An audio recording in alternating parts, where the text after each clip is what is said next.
नमस्कार। मैं देवेश पाठक,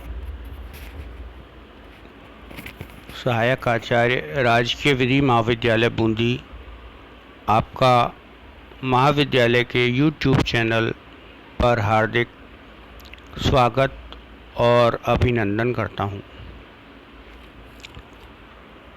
आज हम जो इंटरप्रिटेशन ऑफ इंस्टीट्यूट्स है, कानूनों का निर्वचन कहते हैं, उसका एक सिद्धांत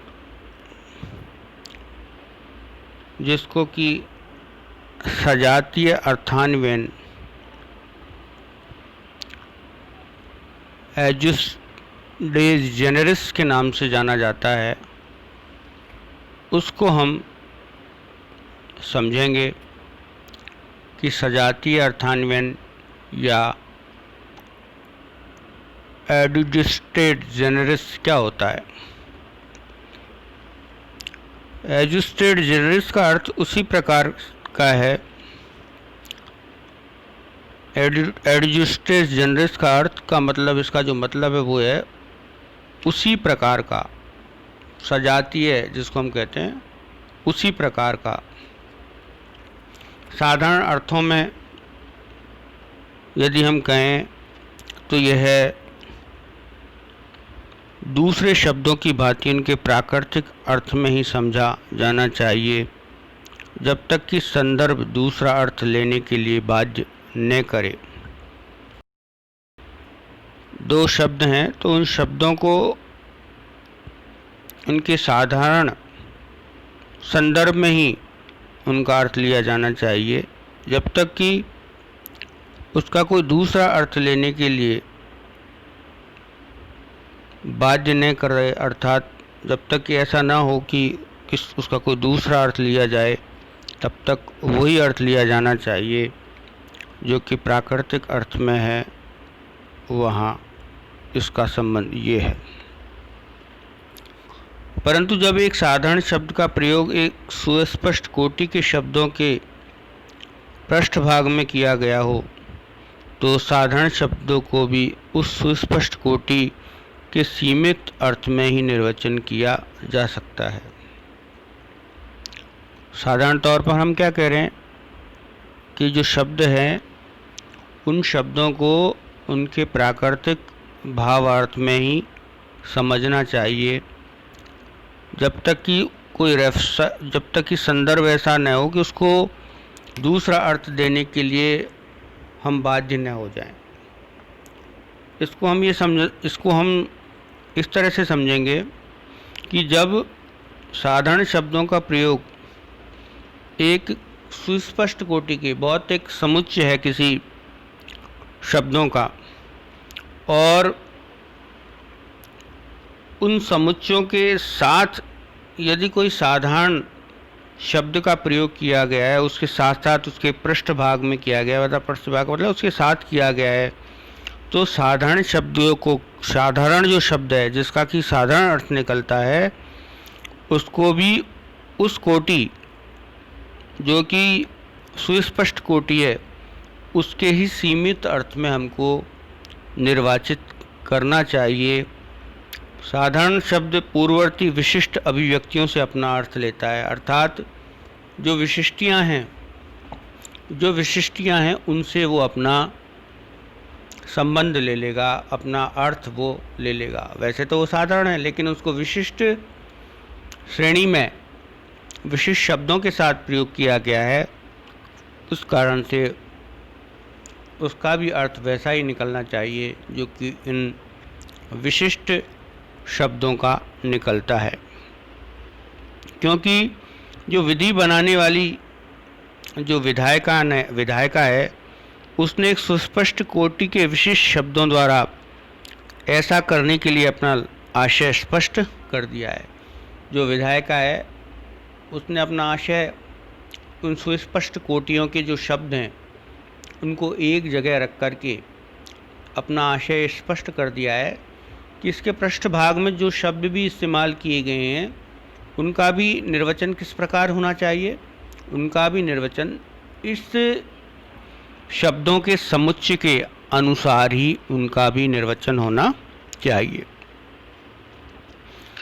यह सिद्धांत कम साधारण शब्दों के पृष्ठ में प्रयोग किए गए साधारण शब्दों पर लागू होने तक सीमित है। यदि विशिष्ट अभिव्यक्तियां एक सुस्पष्ट कोटि में नहीं आती हैं तो इस नियम को लागू नहीं किया जाना चाहिए। यदि जो विशिष्ट अभिव्यक्तियां हैं एक सुस्पष्ट कोटि में वो सम्मिलित नहीं हो रही हैं तो फिर इस नियम को लागू नहीं किया जा सकता है। इस कारण यदि कोई साधारण शब्द के केवल एक विशिष्ट शब्द का अनुसरण करता है तो उस विशिष्ट शब्द से कोई स्पष्ट कोटि नहीं बनती है और इसलिए ऐसे सजातीय अर्थान्वयन नहीं किया जा सकता है। केवल एक शब्द से कोई विशिष्ट कोटि नहीं बन रही, इसलिए उनका सजातीय अर्थान्वयन नहीं किया जा सकता है। लेकिन इसका भी अपवाद है। लेकिन अपवाद स्वरूप कुछ ऐसे दृष्टांत भी मिलते हैं जिसमें मात्र एक शब्द को ही कोटि मानकर इस सिद्धांत के आधार पर सीमित अर्थ देकर उनको निर्वचित किए गए हैं।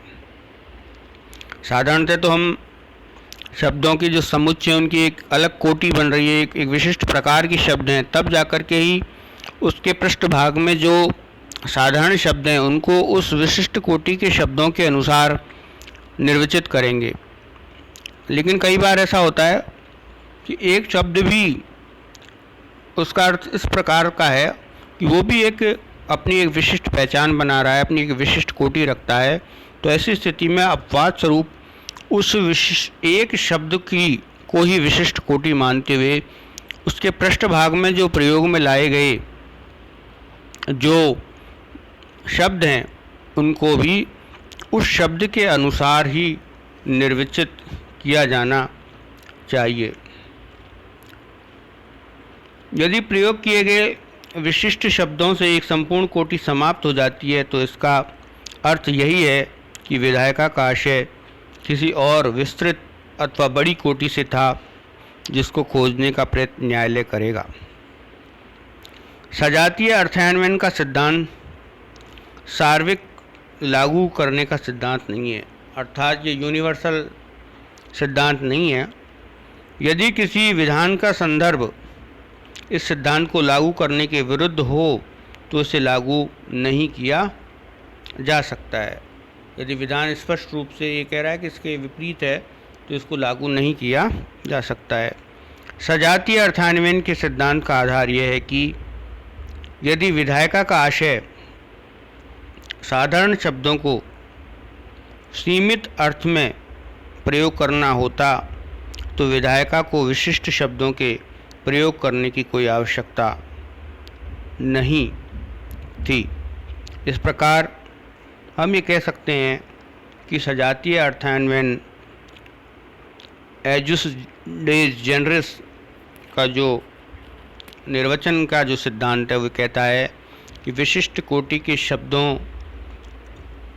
के अनुसार ही उस शब्दों के पृष्ठभाग में यदि किन्हीं शब्दों का प्रयोग किया गया है तो उस विशिष्ट कोटि के अनुसार ही उनका निर्वचन किया जाना चाहिए। इसी को हम इस सिद्धांत के तौर पर मानते हैं। यदि किसी कानून का विधायी प्रयोजन ऐसा हो कि उस कानूनी श्रृंखला को सजातीय अर्थान्वयन के रूप में पढ़ा जाए तो ऐसा ही हो। यह नियम सहायक है, परंतु यह नहीं तो यह नियम उस कानून के प्रयोजन को पूरा करने के बजाय उसे नष्ट करने का प्रयत्न करेगा। कानूनों के निर्वचन के अन्य नियमों की तरह यह भी नियम भी उपयोगी सेवक परंतु खराब स्वामी है।